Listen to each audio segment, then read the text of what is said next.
Bienvenue sur Recap Story. Voici l'histoire d'un film que vous ne verrez plus jamais de la même façon. Rencontrez Laura, la pire des sœurs de la ville. C'est une jeune nonne psychotique qui adore Jason, un beau chanteur et élève dans une école catholique. Elle se fait passer pour sœur Sophia, la nouvelle professeure et religieuse, et s'infiltre dans l'école pour se rapprocher de lui. Elle le charme, le séduit et le manipule pour gagner son cœur, tout en faisant du mal à sa petite amie Sarah et à sa famille. Mais le plan de Laura n'est pas aussi parfait qu'elle le croit, et elle doit affronter les résultats de ses actes qui mettent tout le monde en danger. Il y a quelque temps, dans une petite ville, vit un jeune et talentueux garçon nommé Jason Brady. Quand il ne va pas à l'école, Jason fait des vidéos passionnantes pour sa chaîne YouTube florissante, partageant son talent avec le monde entier. Cependant, le destin en décide autrement, et les joyeuses vacances scolaires se terminent, marquant le début d'un nouveau chapitre dans la vie de Jason. Accompagné de sa sœur Zoé, il est envoyé dans un pensionnat catholique très sévère. À l'entrée, ils sont accueillis par l'imposante figure de sœur Rebecca, la directrice. À leur insu, un regard vigilant les observe depuis le bureau de la principale. Ce regard vigilant appartient à sœur Sophia, une autre religieuse résidant dans les murs de l'école. La curiosité remplit son esprit alors qu'elle observe les nouveaux élèves et leurs familles. Après que Jason et Zoé se sont installés dans leurs chambres respectives, sœur Rebecca retourne dans ses propres quartiers. Elle accueille gracieusement sœur Sophia, lui rappelant l'importance de respecter les politiques et règlements stricts de l'école. Sœur Sophia comprend vite qu'il y a des règles à respecter dans cet établissement scolaire particulier, notamment l'interdiction pour les religieuses qui enseignent de se maquiller. Ainsi, quand sœur Rebecca la surprend avec du rouge à lèvres, elle lui conseille de renoncer à son maquillage et de se conformer aux règles. Elle l'emmène ensuite faire une visite guidée de l'institution. En chemin, elles ont le plaisir de rencontrer Jason, qui sera l'élève de Sophia plus tard. Plus tard, dans la chambre de Sophia, elle devient trop affectueuse en regardant des vidéos de Jason, laissant entendre une volonté obstinée de poursuivre une relation déjà intime avec lui. Ce geste semble aller bien au-delà de l'amour, car il est fait de manière presque fétichiste, suggérant des liens plus profonds entre Sophia et Jason. Par conséquent, plus tard dans la soirée, Sophia se faufile dans le dortoir des garçons, écoutant en cachette un Jason amoureux chanter avec sa guitare. Alors que la classe commence, Sarah, une étudiante populaire et séduisante, dont le père a de l'influence dans la fondation éducative catholique, essaie de se rapprocher de Jason, mais leur moment est interrompu par ni plus ni moins que sœur Sophia. Jalouse de leur connexion, Sophia confronte Sarah avec un ton intimidant. Plus tard, dans la cour de l'école, Sarah se confie à Jason à propos du comportement de sœur Sophia envers elle. Leur conversation prend une tournure romantique alors qu'ils s'embrassent, mais leur moment de bonheur est de courte durée lorsque Sophia apparaît soudainement, furieuse. Sophia met en garde Sarah de rester loin de Jason avant de donner rendez-vous à Jason dans sa chambre après l'école. Jason refuse d'abord l'invitation de sœur Sophia parce qu'elle viole les conventions sociales qui interdisent aux garçons d'entrer dans les chambres des filles, surtout celles des religieuses, ce qui rend la visite un fruit défendu. Mais il change d'avis plus tard et se retrouve devant la porte de sœur Sophia, après les cours. Il la voit légèrement entr'ouverte et regarde à l'intérieur pour découvrir un spectacle incroyable. Sœur Sophia se tient devant lui en sous-vêtements rouge vif après avoir ôté sa tenue de nonne. Elle sait qu'il est là, mais fait semblant. Effrayée qu'elle le surprenne en train de la regarder, il s'en va vite sans se retourner. Néanmoins, quand il est couché dans son lit cette nuit-là, son imagination prend le dessus avec beaucoup d'images de plaisir charnel, avec sœur Sophia, dont le visage reste gravé dans ses pensées.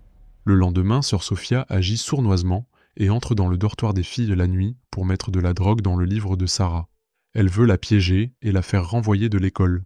Mais sœur Rebecca la voit faire. Sophia essaie de dire que c'est juste une vérification de la sécurité du dortoir, mais Rebecca n'est pas dupe.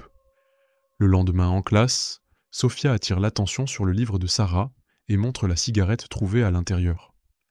Pauvre Sarah, elle pleure alors qu'elle est emmenée par les responsables de l'école qui la croient coupable. Même si elle dit que la cigarette n'est pas à elle, Sarah est punie selon les règles de l'école. Suspension des cours pendant un certain temps. Après avoir inspecté les locaux de l'école et du dortoir, on a découvert que de l'alcool avait été caché dans la chambre de Jason parmi ses affaires. Sophia, qui devait sanctionner Jason, a discuté avec le prêtre et la religieuse présents pour déterminer quelle approche serait la plus adaptée dans ces circonstances. Le résultat convenu par toutes les parties implique une punition légère. Sophia demande à ceux que Jason aide aux tâches de nettoyage des locaux de l'école pendant le week-end suivant, afin qu'ils puissent rester dans l'école malgré ce qui s'est passé.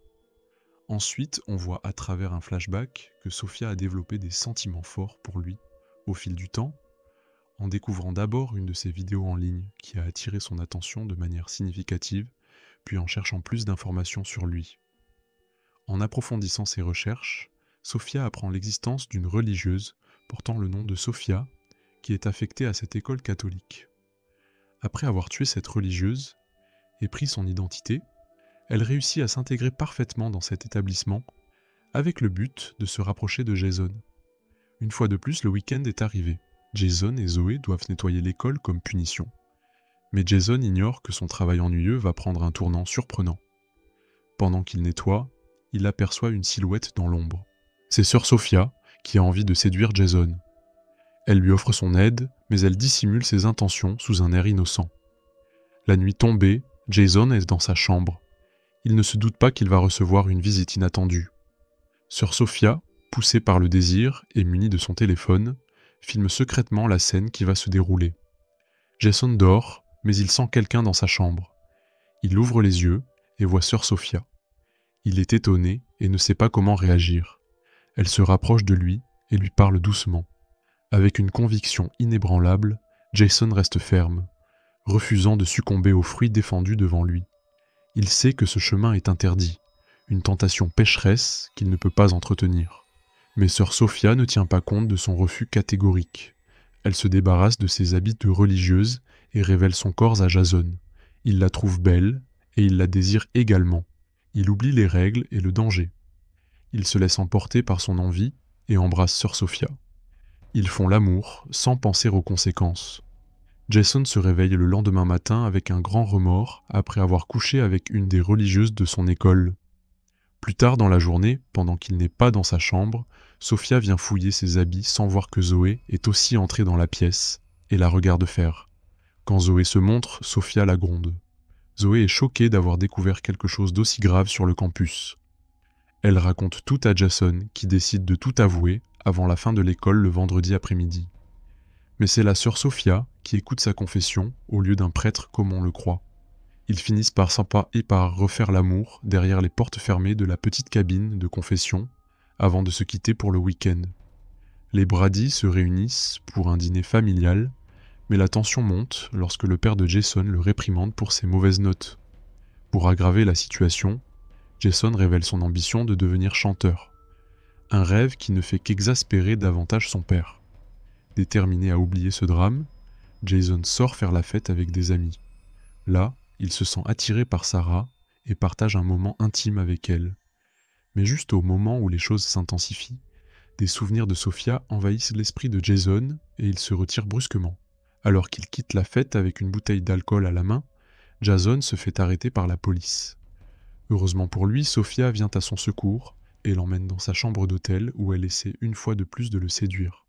Lorsqu'elle suggère qu'ils s'enfuient ensemble en utilisant sa vaste richesse, il devient clair que Sophia a des motivations autres que ces petits moments d'amourette. Jason commence à se méfier, et lorsqu'il retourne à l'école, il trouve des incohérences dans l'histoire de Sophia. Il découvre une vieille photo d'une autre religieuse nommée Sophia, différente de celle qu'il connaît. Jason commence alors à fouiller discrètement. Il découvre bientôt dans les archives de l'école que la vraie sœur Sophia a été portée disparue, et que celle qui la remplace n'a jamais été officiellement enregistrée. Paniqué, il confronte Zoé, qui lui avoue avoir déjà soupçonné quelque chose. Ensemble, ils décident d'en parler à sœur Rebecca. Mais lorsqu'ils arrivent à son bureau, ils la trouvent inconsciente sur le sol. Sophia les a devancés. Sœur Rebecca est hospitalisée et la police est appelée, mais Sophia a déjà disparu. Peu de temps après, Jason reçoit un message lui disant de venir seul dans un chalet isolé, sinon Zoé sera en danger. Il n'hésite pas une seconde. Arrivé sur place, il trouve Sophia dans une tenue de mariée, l'attendant dans une pièce décorée comme pour une cérémonie. Elle lui explique que tout ce qu'elle a fait, elle l'a fait par amour. Elle veut l'épouser et fuir loin de ce monde qui les empêche d'être ensemble. Jason tente de gagner du temps en jouant son jeu, mais à la première occasion, il tente de libérer Zoé, ligotée dans une pièce voisine. S'engage alors une lutte violente entre lui et Sophia. Dans le chaos, une lampe tombe et déclenche un incendie. Jason parvient à libérer sa sœur et à s'enfuir avec elle, laissant Sophia seule dans le bâtiment en flammes. Les secours arrivent juste à temps pour sauver les deux jeunes, mais aucun corps n'est retrouvé dans les décombres du chalet. Les policiers concluent que Sophia a péri dans l'incendie, mais Jason n'est pas convaincu. Il a le pressentiment qu'elle est toujours en vie. Il supprime toutes ses vidéos et décide de reprendre une vie normale. Mais un jour, alors qu'il joue de la guitare dans sa chambre, une enveloppe est glissée sous la porte. À l'intérieur, une photo de lui endormi, prise la veille. La main qu'il a prise portait une bague en croix. Le cauchemar est peut-être loin d'être terminé. Peu de temps après, Zoé est tombée sur le corps sans vie de Sarah, trempé de sang. Elle a immédiatement appelé à l'aide sans hésitation. Les médecins ont rapidement emmené les restes de Sarah pour une autopsie. Les forces de l'ordre et les autres occupants du dortoir ont émis l'hypothèse que Sarah a trouvé la mort en trébuchant des toilettes. Finalement, ils se sont réunis dans une église voisine où la plupart des participants semblaient être en deuil, sauf Sophia qui était en joie. Après avoir conclu leur prière, Jason a accusé Sophia d'être responsable de la mort de Sarah. Même s'il dit la vérité, Sophia reste calme et imperturbable et continue à montrer la vidéo où elle est avec Jason en lui faisant du chantage. Le week-end arrive bientôt. Jason et Zoé sont impatients de voir leurs parents qui vont les ramener à la maison. Pendant ce temps, la malicieuse Sophia a préparé un plan ingénieux pour se rapprocher de Jason, même en présence de sa famille. Elle demande à la vigilante sœur Rebecca la permission d'aller aux funérailles de sa tante. Dans un restaurant agréable, Jason et Zoé sont avec leurs parents, savourant un bon repas. Ils ne se doutent pas qu'une surprise les attend. Tout à coup, sœur Sophia apparaît, se dirigeant élégamment vers leur table. Elle n'hésite pas à séduire les parents Brady avec sa courtoisie. Monsieur et Madame Brady accueillent Sophia avec gentillesse. À la grande surprise de tous, le père de Jason l'invite même à dîner avec eux. Quelle belle occasion pour Sophia de s'amuser avec son prince Jason. Sous la table, elle attrape sa cuisse frémissante, le faisant tressaillir et sursauter. Le pauvre garçon ne peut pas contrôler ses nerfs alors qu'un flot d'émotions l'envahit. Tandis que sœur Rebecca tente d'envoyer un bouquet de condoléances, elle se rend compte que quelque chose cloche. L'hôpital n'a aucun dossier du patient dont lui a parlé sœur Sophia. Se pourrait-il que sa consoeur lui ait menti depuis le début? De retour chez les Brady, Jason et Zoé sont tendus après leur dîner avec sœur Sophia. De plus, Jason avoue avoir fait quelque chose d'horrible avec la soi-disant femme sainte. Poussés par le désir de découvrir la vérité sur cette mystérieuse religieuse, ils entrent dans sa chambre et piratent son ordinateur portable. Ils découvrent alors une vérité choquante. Sœur Sophia n'est pas celle qu'elle prétend être. En réalité, elle s'appelle Laura Patterson. Laura a élaboré un plan qui consistait à évincer la vraie sœur Sophia de l'école de Jason pour se rapprocher de lui. Pendant ce temps, sœur Rebecca a demandé à voir Sophia dans son bureau. Au cours de cette conversation avec sa consoeur, Rebecca a dénoué certains des mensonges qui avaient été tissés et a décidé qu'il fallait prévenir leur prêtre de cette supercherie sans tarder.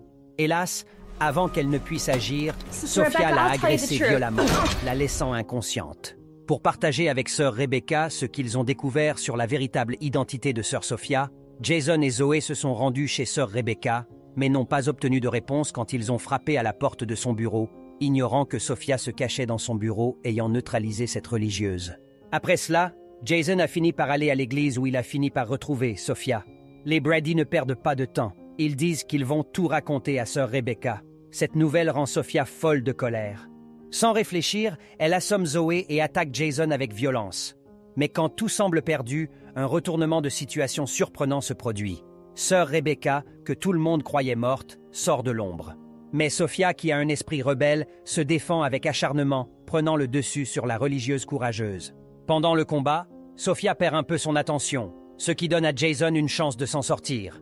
Il profite de l'occasion, il sort un tournevis caché dans sa poche et le plante dans le dos de Sophia, arrêtant son règne de terreur. C'était L'école du péché, un film qui vous montre à quel point les choses peuvent mal tourner quand vous vous mettez à dos la mauvaise nonne. J'espère que vous avez aimé ce résumé et que vous avez appris quelque chose. Peut-être ne pas faire confiance à quelqu'un qui porte une croix et un faux sourire, Peut-être ne pas tomber amoureux de quelqu'un qui essaie de vous attirer dans le confessionnal. Si vous avez aimé cette vidéo, veuillez lui donner un pouce bleu et appuyer sur l'icône de la cloche pour être informé de notre prochain résumé. Et si vous avez des suggestions de films que vous voulez que nous résumions, laissez-les dans la section des commentaires ci-dessous. Nous adorons avoir de vos nouvelles et nous vous remercions de votre soutien.